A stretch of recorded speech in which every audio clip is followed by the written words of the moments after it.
Hello friends, இன்றைக்கி நம்ம என்ன பார்க்கலான்னாக்கா வெஜிடபிள் குருமா பார்க்கலாம். நான் ஏற்கனவே வெஜிடபிள் குருமா போட்டேன். அப்புறம் எல்லோரும் கமெண்டில் என்ன கேட்டாங்கன்னா, நீங்கள் வெஜிடபிள் குருமா வச்சிங்க, கடைசியாக ஃபினிஷிங் குக்கரை ஓப்பன் பண்ணி காட்டலை எப்படி இருக்குன்னு, நீங்கள் குக்கரை மூடினத்தோடு விட்டுட்டீங்க, இப்போ முழுசாக செஞ்சு எங்களுக்கு ஒரு முறை போடுங்கன்னு கமெண்டில் போட்டிருந்தாங்க. அதுக்காக மறுபடியும் போடுறேன். இங்கே பாருங்கள் என்னென்ன பொருள் எடுத்திருக்கேன்னா, வெங்காயம், தக்காளி, கொத்தமல்லி தழை, கருவேப்பிலை,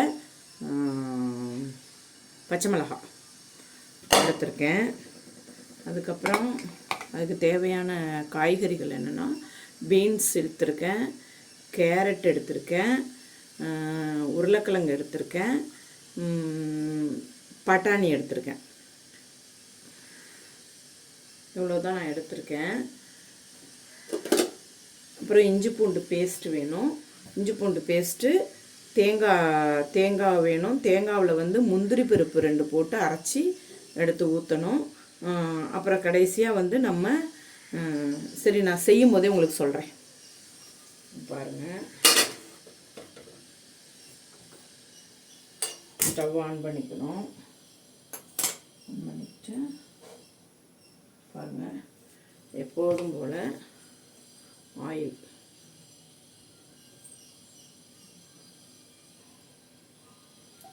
ஓகேங்களா. ஆயில் பாருங்கள், ஆயில் விட்டுருக்கேன். அது கிட்டக்க காமிக்க உங்களுக்கு அதிகமாக தெரியுது. எண்ணெய் சூடாயிட்டு ஃப்ரெண்ட்ஸ். இப்போ பாருங்கள், அதுக்கு தேவையானது எண்ணெய் சூடானோன்னே பாருங்கள், அன்னாச்சிப்பூ, கடல் பாசி, ஜாதிபத்திரி, பிரிஞ்சி இலை, பட்டை, கிராம்பு, ஒரு ஏலக்காய்.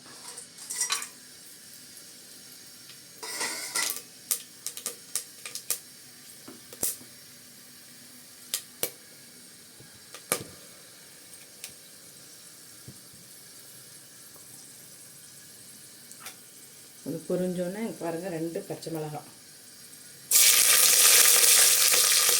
வெங்காயம், கருவேப்பிலை,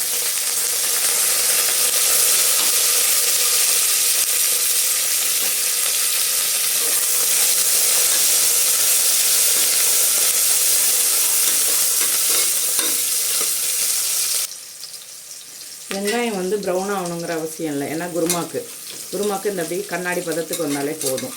அது ப்ரௌன் ஆகணும் வெங்காயம் அப்படின்னா அது எதுக்குன்னா பிரியாணிக்கு தான் ப்ரௌன் ஆகணும். இந்த பாருங்கள், இது கண்ணாடி பதம் போதும். இப்போது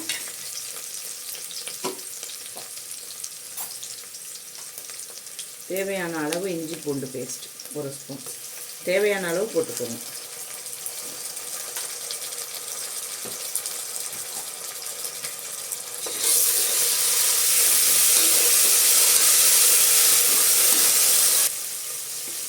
பாருங்கள், இப்போ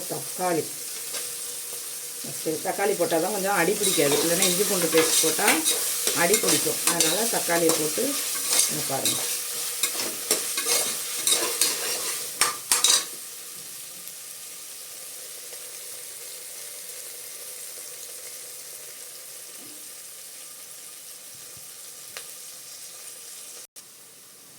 இப்போ பாருங்கள், அந்த ராஸ்மல் போயிடுச்சு.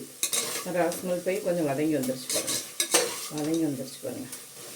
ஓகேங்களா. இன்னும் கொஞ்சம் ஒரு செகண்ட் ராஸ்மல் போனோன்னே இங்கே பாருங்கள், பீன்ஸு,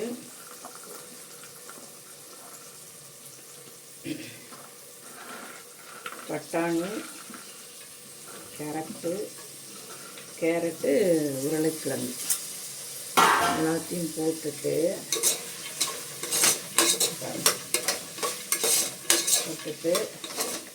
ஒரு கிண்டி விட்டுட்டு, இதுக்கு வேறு மசாலாவே கிடையாது, வெறும் மஞ்சள் பொடி, தேவையான அளவு மஞ்சள் பொடி, தேவையான அளவு மிளகாத்தூள், வெறும் தனி மிளகாத்தூள், நான் வேறு எதுவுமே போடலை. இதுக்கு மசாலான்னு வேறு எதுவுமே போடுறதே இல்லை, போட தேவையில்லை. இதுவே நல்லாயிருக்கும். நீங்கள் ஒரு முறை செஞ்சு பார்த்துட்டு எனக்கு ஃபீட்பேக் கொடுங்க.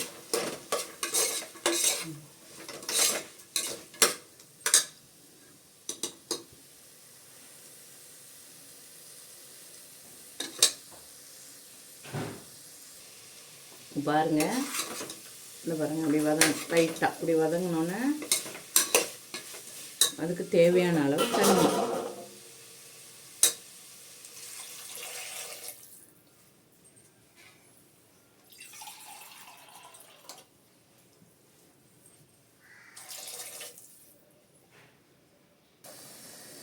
பாருங்கள் ஃப்ரெண்ட்ஸ், இந்த பாருங்கள், இதுக்கு தேவையான அளவு உப்பு. ஓகேங்களா? இதுக்கு தேவையான அளவு உப்பு போட்டேன். பாருங்கள்,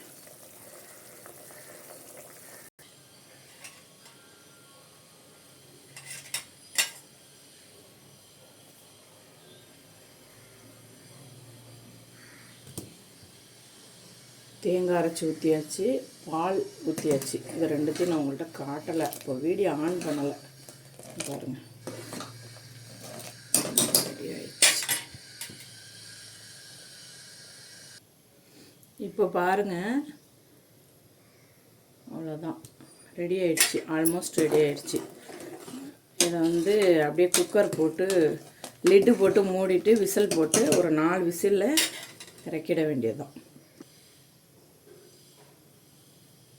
லிட்டு போட்டாச்சு.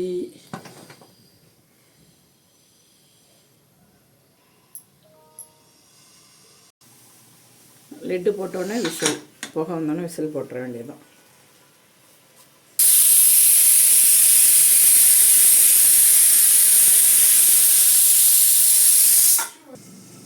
ஹலோ ஃப்ரெண்ட்ஸ், அந்த விசில் இறங்கிட்டு இங்கே பாருங்கள், பாருங்கள், டடன் டடன் டடன்.